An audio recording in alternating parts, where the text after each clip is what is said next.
আপনি যদি এই মুহূর্তে বাংলাদেশ, সৌদি আরব, দুবাই কিংবা মালয়েশিয়া থেকে আইফোন কিনতে চান তাহলে বেশ কিছু টার্ম শুনতে পারবেন। এটা দেশভেদে আলাদা হয়ে থাকে, তবে এইগুলো যদি আপনি কেনার আগে জানেন, বোঝেন, তাহলে কনফিউশনে আপনাকে পড়তে হবে না। যে কারণে আজকের ভিডিও, মাত্র কয়েকদিন আগেই আমাকে সৌদি আরব থেকে এক ভাই বলতেছিলেন স্ক্রিনশট দিয়ে যে ভাই আমি যে একটা আইফোন কিনতে চাচ্ছি সেটার বিভিন্ন ভেরিয়েন্ট পাওয়া যাচ্ছে, যেমন কোনোটা রিনিউড পাচ্ছি, কোনোটা সার্টিফাইড রিফারবিশ বলতেছে, কোনোটা প্রি ওন্ড বলতেছে। এখন আমি ভাই কোনটা কিনবো, কোনটা আমার জন্য ভালো হবে? ইভেন বাংলাদেশে ইউজড আছে, প্রি ওন্ড আছে, সার্টিফাইড রিফারবিশড আছে, কোনোটা রিপ্লেসমেন্ট ইউনিট আছে। তো চলেন আজকের ভিডিওতে এই সব ব্যাপারগুলো ক্লিয়ার করে রাখি। তবে এই বিশ্বকাপে আপনার টিমের প্লেয়ার এডিশনের জার্সি যদি কিনতে চান তাহলে অবশ্যই ভিজিট করতে পারেন আমার মার্চেন্ডাইজ স্টোর ttalkbd.com অথবা হোয়াটসঅ্যাপ নাম্বারে কল দিয়ে বাংলাদেশের যে কোনো প্রান্ত থেকে কুরিয়ার করে আপনি জার্সি কিনে ফেলতে পারেন। এই ভিডিওর ডেসক্রিপশন অথবা ফার্স্ট কমেন্টে আমি বিস্তারিত দিয়ে দিচ্ছি। সো প্লেয়ার এডিশনের জার্সি কিনতে চাইলে অবশ্যই চেক করতে পারেন আমার merchandise store. Back to the video. একদম শুরুতেই আইফোন তো অ্যাপেল বানায়, তাহলে অ্যাপেল কয় ধরনের ফোন আসলে বিক্রি করে? অ্যাপেলের পক্ষ থেকে দুই ধরনের ফোন মার্কেটে পাওয়া যায়। একটা হলো ব্র্যান্ড নিউ,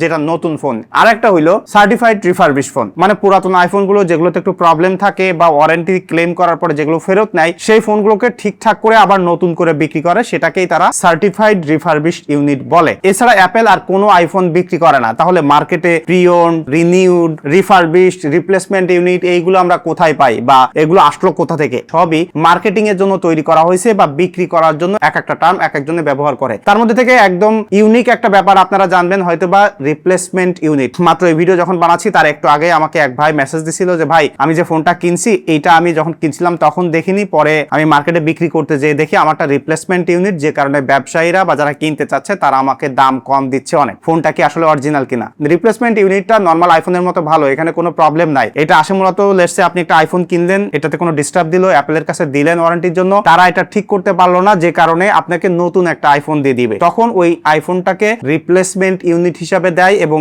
এই মডেলটা শুরু হয় এন দিয়ে। এখন এই ফোনটা কিন্তু নরমাল আইফোনের মতোই ভালো হয়ে থাকে, এখানে কোনো প্রবলেম নাই। কিন্তু প্রবলেম হইলো বাংলাদেশের মানুষের জন্য, আমরা যারা কিনতেছি তারা ওই রিপ্লেসমেন্ট ইউনিট দেখলে একটু ভয় পাই বা ভাবি যে এটা মনে হয় অন্যান্য আইফোনের মতো ভালো হবে না, কেমন জানি বেড়াজাল তৈরি করে রাখছে, যে কারণে এটা বিক্রি করতে গেলে মানুষ অল্প দাম দেয়। এরপর আসি কমন যে সব টার্ম গুলো আছে, রিনিউড ইউনিট অথবা সার্টিফাইড রিনিউড ইউনিট। এই জিনিসটা হলো একটা রিফারবিশড আইফোন। এই রিফারবিশড এর ব্যাপারটা কিন্তু অ্যাপেল করেনি, এটা করছে থার্ড পার্টি কোনো কোম্পানি। যেমন অ্যামাজন অনেক দেশে আছে, অ্যামাজন পুরাতন আইফোন গুলোকে নিজেও রিফারবিশড করে, মানে কোনোটা যদি কোনো প্রবলেম থাকে, ব্যাটারি, ডিসপ্লে, ফ্রেম, মানে যেখানে যা প্রবলেম আছে সেই ত্রুটিগুলোকে নতুনের মতো করে বা তারা ঠিকঠাক করে কোনোটা জেনুইন পার্টস দিয়ে বা কোনোটা আফটার মার্কেটের পার্টস দিয়ে এটা ঠিক করতেছে, ঠিক করে ওইটাকে রিফারবিশ হিসেবে বিক্রি করতেছে। এখন এইটা তারা নাম দিয়েছে রিনিউড, কোনোটাই সার্টিফাইড রিনিউড বলতেছে। তার কারণ হইলো যে সেলার বিক্রি করতেছে তাদের সার্টিফাইড। এখন কেউ অ্যামাজন বিক্রি করলে অ্যামাজন বিভিন্ন জায়গায় বিভিন্ন রকম হইতে পারে, বাট ঘুরে ফিরে এই জিনিসটা হলো রিফারবিশড ইউনিট, বাট এটা অফিসিয়াল না, অ্যাপেলের পক্ষ থেকে না, থার্ড পার্টি রিফারবিশড ইউনিট। এরপরে যে টার্মটা আপনারা দেখতেছেন সেটা হলো ইউজড অথবা প্রি ওন্ড। প্রি ওন্ড আর ইউজড কথাটা একই, কিন্তু প্রি ওন্ড ব্যবহার করে পশ মানুষজন বা একটু ভিআইপি বোঝানোর জন্য। এটার সহজ বাংলা, এটা পুরাতন ফোন, একজন ব্যবহার করছে সেকেন্ড হ্যান্ড ফোন। এখন এই ব্যাপারটা হইলো খুবই সিম্পল। আপনি একটা নতুন আইফোন কিনলেন, ব্যবহার করার পর এটা বিক্রি করতেছেন, ওইটা কেউ বাল্ক কোয়ান্টিটিতে আনতেছে এরকম কালেক্ট করে, তখন সেটা প্রি ওন্ড হয়ে যাচ্ছে। এখন এই প্রি ওন্ড ফোনে কিন্তু বিভিন্ন রকম প্রবলেম থাকতেও পারে, আবার নাও থাকতে পারে। এখানে কিন্তু অথেন্টিসিটির ব্যাপারটা থাকার কথা, যে কারণে ওইটাকে আপনি প্রি ওন্ড বলতেছেন বা ইউজড বলতেছেন। এখন এই ইউজড ফোনে হয়তো বা পার্সোনালি কোনো প্রবলেম থাকতে পারে, কেউ হয়তো ডিসপ্লে একটু নষ্ট করে ফেলতে পারে, কেউ ব্যাটারি চেঞ্জ করতে পারে, ডিস্টার্ব থাকতে পারে, সেগুলো ঠিকঠাক করাইতে পারে। এটা একদম পার্সোনাল ব্যাপার, এটাকে আবার রিফারবিশ বলার দরকার নাই। তো সিম্পল জিনিস, আপনি যখন ইউজ ফোন কিনতেছেন আপনি বুঝতেছেন, জানতেছেন এটা একজন ব্যবহার করছে, এটাতে কোনো ডিস্টার্বও থাকতে পারে, এটা আপনাকে দেখে শুনে কিনতে হবে। এখন বাংলাদেশের মার্কেটের পরিস্থিতি কি? বাংলাদেশে পুরাতন আইফোন বলে যা বিক্রি হয় তার মোস্ট অফ দেম দেখা যায় যে রিফারবিশড ইউনিট। প্রবলেম হলো আমাদের দেশে যখন আসবে, যখন কেউ রিফারবিশ ইউনিট বলবে ওইটা মানুষ কিনতে চাইবে না, যে কারণে ব্যবসায়ীরাও বাধ্য হয়ে বাংলাদেশে যে ফোন আসে সব রিনিউড রিফারবিশ আইফোন গুলোকেই বলে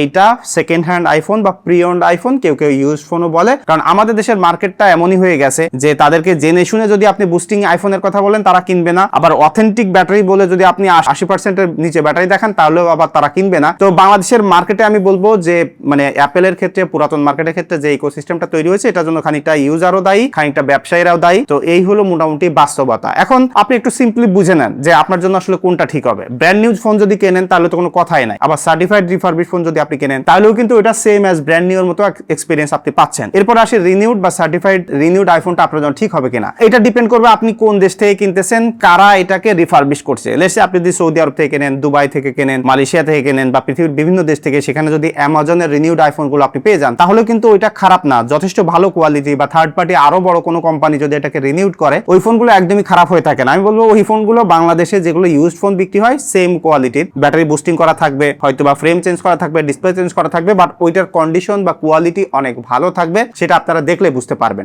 এরপর আসে ইউজ ফোন আপনি যদি কোনো ফার্স্ট হ্যান্ড পার্টি থেকে কিনতে পারেন, লাইক কেউ কিনছে আপনি জানেন 1 বছর আগে 2 বছর আগে তার কাছে মানি রিসিপ্ট আছে, বক্স আছে বা বক্স না থাকুক, তাহলে আপনি বুঝতে পারবেন যে এটা ইউজ ফোন এবং ওই ফোনটার কন্ডিশন আপনাকে একটু দেখে শুনে কিনতে হবে, কারণ ইউজ ফোনে যে কোনো প্রবলেম থাকতে পারে, যে বিক্রি করতেছে সে হয়তো আপনাকে নাও বলতে পারে। ইউজ ফোন কিনতে গেলে একটু দেখে শুনে যদি আপনি কোনো পার্সোনাল কাছ থেকে কেনেন তাহলে ঠিকঠাক ভাবে আপনাকে একটু দেখে নিতে হবে। আর যদি কোনো দোকান থেকে কেনেন তাহলে তারা তো অলরেডি চেক করছে, যদি রেপুটেশন ভালো থাকে তাদের কাছ থেকে কিনলে কোনো প্রবলেম হবে না। এখন এই ছিল মোটামুটি পুরাতন, নতুন বা রিপ্লেসমেন্ট ইউনিট বা যে ইউনিটের কথাই বলেন না কেন, ক্লিয়ারিটি বা বাস্তবতা হলো এই। এখন আপনি কোথা থেকে ফোন কিনতেছেন বা আপনার কোনো কনফিউশন এরকম ছিল কিনা বা এই ব্যাপারগুলো আপনি জানতেন কিনা অবশ্যই একটু কমেন্ট করে জানাবেন। দেখা হচ্ছে পরবর্তী ভিডিওতে। ধন্যবাদ সবাইকে।